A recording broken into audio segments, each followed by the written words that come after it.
चारधाम यात्रा का मकसद आध्यात्मिक सुख और शांति प्राप्त करना है या फिर इंस्टा, फेसबुक, ट्विटर, यूट्यूब पर रील्स का बवाल काटना है।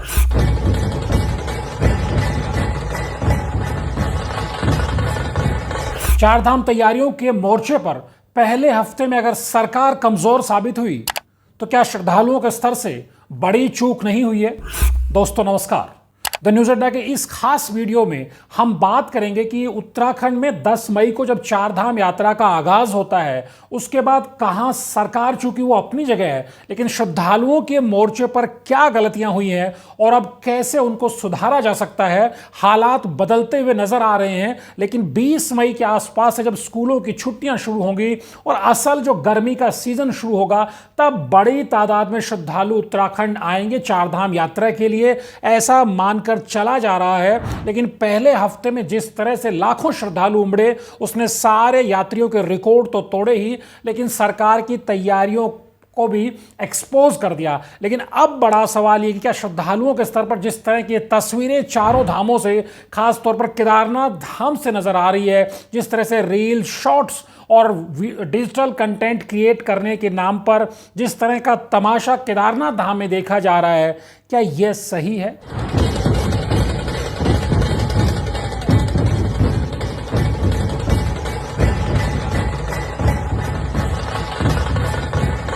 केदारनाथ धाम को द्वादश ज्योतिर्लिंगों में 11वां ज्योतिर्लिंग माना जाता है और ऐसा कहा जाता है, शिवपुराण में भी ऐसा कहा गया है कि अगर कोई व्यक्ति अपने जीवन काल में एक बार केदारनाथ धाम की यात्रा कर लेता है तो उनको मोक्ष की प्राप्ति होती है और जीवन मरण के झंझट से वो मुक्त हो जाते हैं। इसी तरह की बात बद्रीनाथ धाम को लेकर कही गई है। तो अगर एक बार बद्रीनाथ धाम के दर्शन कर लेता है कोई भी व्यक्ति तो फिर उनको दोबारा गर्भ में जाना नहीं पड़ता, यानी कि एक तरह से वो जीवन मरण के, जन्म मृत्यु के तमाम झंझटों से मुक्त हो जाता है। किस तरह की भावना है। ये भी कहा जाता है कि चार धाम यात्रा पर या किसी भी एक धाम की, दो धाम की जब यात्रा पर आप निकलते हैं, जब पैदल यात्रा पर आप निकलते हैं तो आप श्रम करते हैं, उससे आपकी आयु की, स्वास्थ्य की उन्नति होती है और आपके जीवन में तेज आता है। हालांकि कहा जाता है कि अधिकांश बुजुर्ग लोग ज्यादा यात्रा करते हैं, लेकिन अगर युवा भी चार धाम जैसी यात्राओं पर निकलते हैं, अपने इष्ट देवों के दर्शन करने के लिए निकलते हैं और वो पैदल मार्गों से निकलते हैं तो उनके जीवन में भी तेज की, उन्नति की प्राप्ति होती है। लेकिन जिस तरह का नजारा आज देखा जा रहा है, खासतौर पर केदारनाथ धाम में जिस तरह से हुजूम का हुजूम उमड़ रहा है, कोई उज्जैन से आकर के ढोल नगाड़े बजा करके रिकॉर्ड बनाना चाहता है तो कोई हेलीकॉप्टर के जरिए झटपट यात्रा करके चारों धामों के अपने घर पहुंचना चाह रहा है, या उसके अलावा कोई डिजिटल कंटेंट क्रिएट करने के नाम पर वहां माहौल बना रहा है।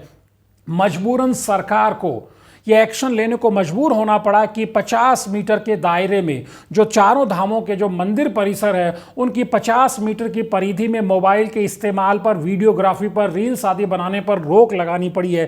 कि कुछ लोग ऐसे हैं जो मंदिर परिसर में जाके वीडियोग्राफी कर रहे हैं या रील बना रहे हैं, गाने गा रहे हैं, म्यूजिक बजा रहे हैं, जिससे श्रद्धालुओं की धार्मिक आस्था को ठेस पहुंचती है। तो ये निर्देश हैं कि मंदिर परिसर के 50 मीटर की परिधि में कोई भी रील या वीडियो नहीं बनाएगा।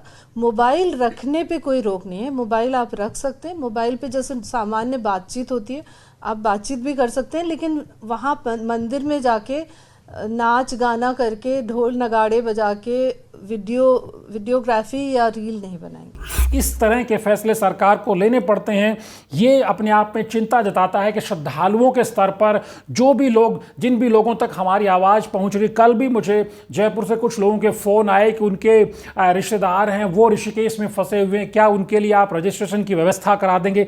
इस तरह की जो चीज़ें हैं कि हमें कपाट 10 मई को खुले हैं और मई में ही हमें हर हाल में जल्दी से चार धाम यात्रा कर लेनी है या एक या दो धाम जहाँ भी जाना उनकी यात्रा कर लेनी है। यात्रा करीब करीब 6 महीने चलती है, नवंबर तक यात्रा चलती है, दिवाली के आसपास कपाट बंद होने लगते हैं।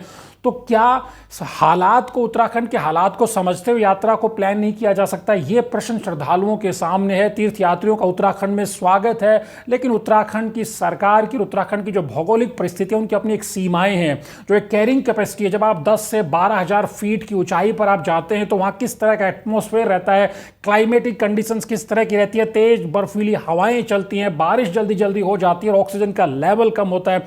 आप जानते हैं 6 दिनों में 11 लोगों की हार्ट अटैक से जो मौत हुई है, वो क्या संदेश देता है? वो संदेश यही देता है कि हमें पहले उत्तराखंड के पर्वतीय क्षेत्र में अगर जा रहे हैं तो वहाँ के क्लाइमेटिक कंडीशंस के अनुरूप अपने आप को ढालना है। ये प्रश्न भी अब सामने खड़ा हो रहा है। उसके अलावा सरकार के स्तर पर भी कुछ बातें हैं जहां सरकार से चूक हुई है।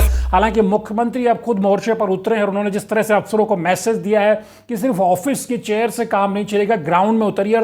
अब नजर आ रहा है कि जो चारों धामों के जो डीएम यानी तीनों डिस्ट्रिक्ट जहां पे 4 धाम है वहां के जिला अधिकारी है, वहां के एसपी एसएसपी जब वो मोर्चे पर नजर आ रहे हैं, व्यवस्थाओं के इंतजाम देख रहे हैं।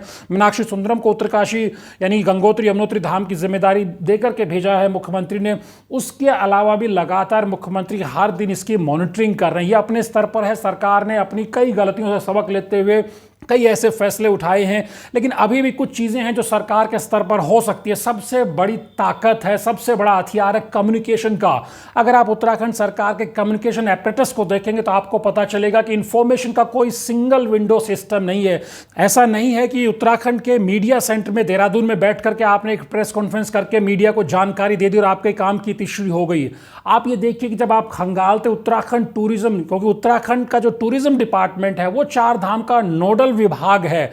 अगर आप ट्विटर पे जाकर के टूरिज्म डिपार्टमेंट की जो ट्विटर हैंडल है या यूटीडीबी का ऑफिशियल ट्विटर हैंडल है वहां पर आप जाकर के देखिए, आपको पता चलता है करीब 1 लाख के आसपास फॉलोवर हैं उत्तराखंड टूरिज्म के। आप जानते हैं ज़्यादातर फॉलोवर कौन होंगे? तो टूर ट्रैवल कंपनियां होंगी और बहुत सारे सैर सपाटे घूमने वाले लोग ही होंगे, जैसे इंथुजियास्ट होंगे।